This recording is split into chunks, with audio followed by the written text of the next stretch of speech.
Programa Simples Assim. Apoio Unimed. Cuidar de você. Este é o plano.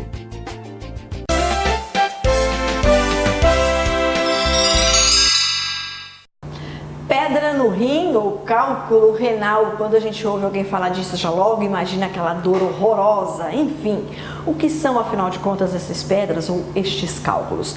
Há estudos que apontam que de 5 a 10% da população brasileira ou tem ou vão ter pedras nos rins. E este assunto nós trouxemos para o especialista. O Dr. Augusto Frigieri Melo é urologista e vai responder as nossas perguntas. Dr. Augusto, obrigada por receber o Simples Assim. Vamos falar o que são, afinal de contas, esses cálculos renais ou pedras nos rins, como a gente conhece. Olá, boa tarde. Eu que agradeço a oportunidade de estar aqui falando contigo. Vamos sim esclarecer alguns pontos aí. O que são essas pedras? Então, os cálculos renais nada mais são do que cristalização de sais minerais que estão presentes na urina, E aí esses cálculos, quando eles se movimentam dentro do rim ou obstruem o ureter, eles vão causar dor no paciente. A dor pode ser de moderada ou de forte intensidade. É só a dor que é o sintoma de que há uma pedra no rim? Isso, geralmente se manifesta na forma de dor, tá? Às vezes o paciente também pode apresentar cálculos renais assintomáticos. Quando ele fica dentro do cálice, quietinho, às vezes o paciente não sente nada e só descobre quando vai fazer exames periódicos, como ultrassom de abdômen total, por exemplo. Que aí aparece lá a pedrinha. Aí aparece o cálculo e às vezes o paciente nunca apresentou nenhum sintoma, isso também pode acontecer. E pode ser mais do que um? Pode ser mais do que um cálculo, sim. E o que é que leva a ter esse tipo de problema? Então, existem os fatores predisponentes, Se o paciente já vem de uma família que apresenta cálculo, pai, mãe, ele apresenta 50% de chance de apresentar a formação de cálculo renal, porque nesses casos existe, às vezes, em algumas famílias, acaba se absorvendo mais oxalato de cálcio no intestino do que o normal e acaba precipitando esse sal na urina e acaba formando cálculo. Outros casos também, quando não está envolvido a história familiar, seria no caso de alimentação, tá? Então, como aqui na nossa região o paciente faz muito churrasco, toma muita cerveja, isso daí acaba deixando o pH da urina um pouco ácido e aí predispõe à formação de cálculo de ácido úrico. Mas tá? É por causa do sal do churrasco? Por causa do sal do churrasco, por causa da carne vermelha. Por quê? Porque o sódio ele diminui a dissolução dos sais minerais, então impede com que eles se dissolvam. E aí acaba se precipitando. E a carne vermelha joga o pH para o pH de 5, que também dificulta a dissolução do ácido úrico. Então quer dizer que essa mistura, esse casalzinho aí, churrasco e cerveja, que todo mundo adora, é uma mistura... É uma mistura bem predisponente à formação do cálculo, por causa do sal da carne e mais o ácido úrico presente na carne. A dieta rica em sal, seja na salada, no dia a dia, ou até mesmo na pipoca, por exemplo, também predispõe?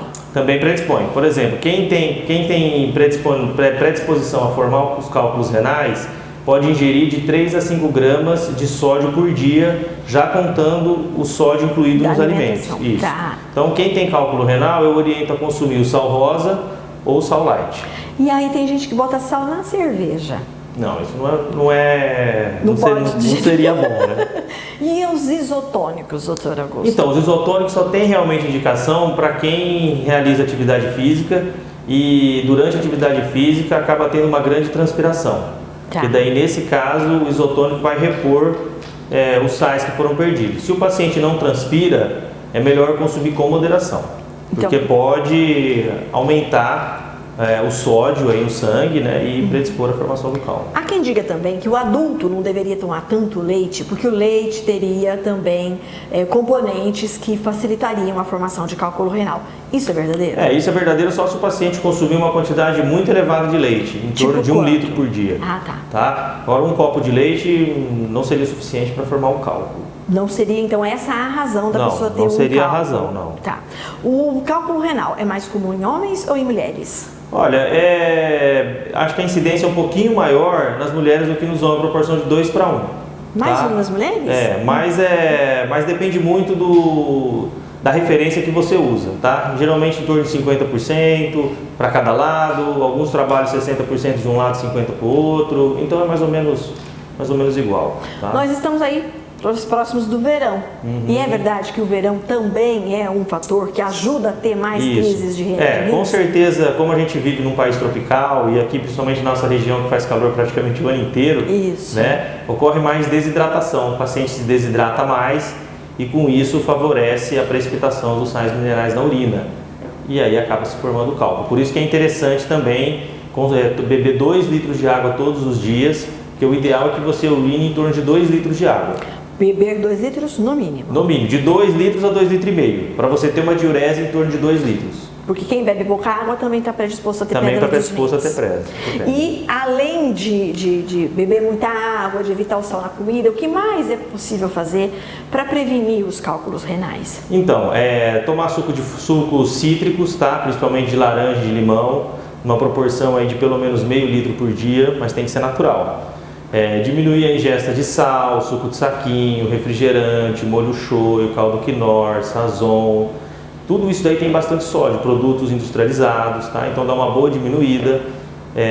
Diminuir também a ingesta de carne vermelha. Se come todo dia, passar a comer só uma vez por semana.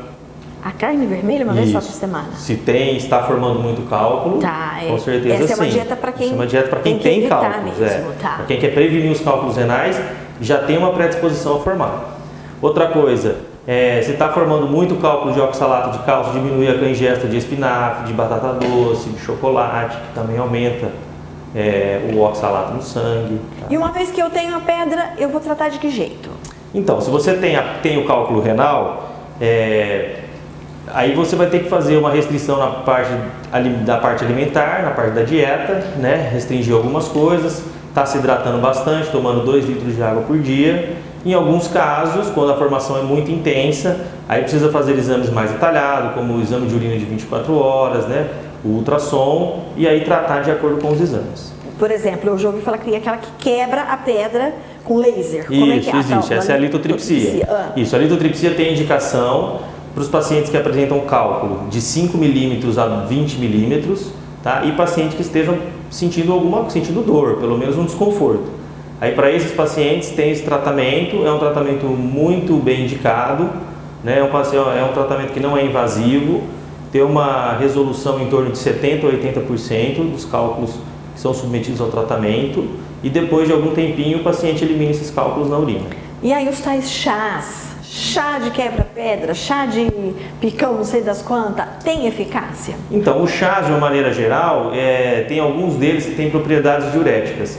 Os que têm propriedades diuréticas pode ser consumido, pois o paciente vai acabar urinando mais. E aumentando a diurese, aumenta a chance de mobilizar esses cálculos e esses cálculos têm talvez uma taxa maior de serem eliminados. Muitíssimo obrigada, doutor Augusto. Nada, que isso, eu que agradeço a oportunidade. Programa Simples Assim. Apoio Unimed. Cuidar de você. Este é o plano.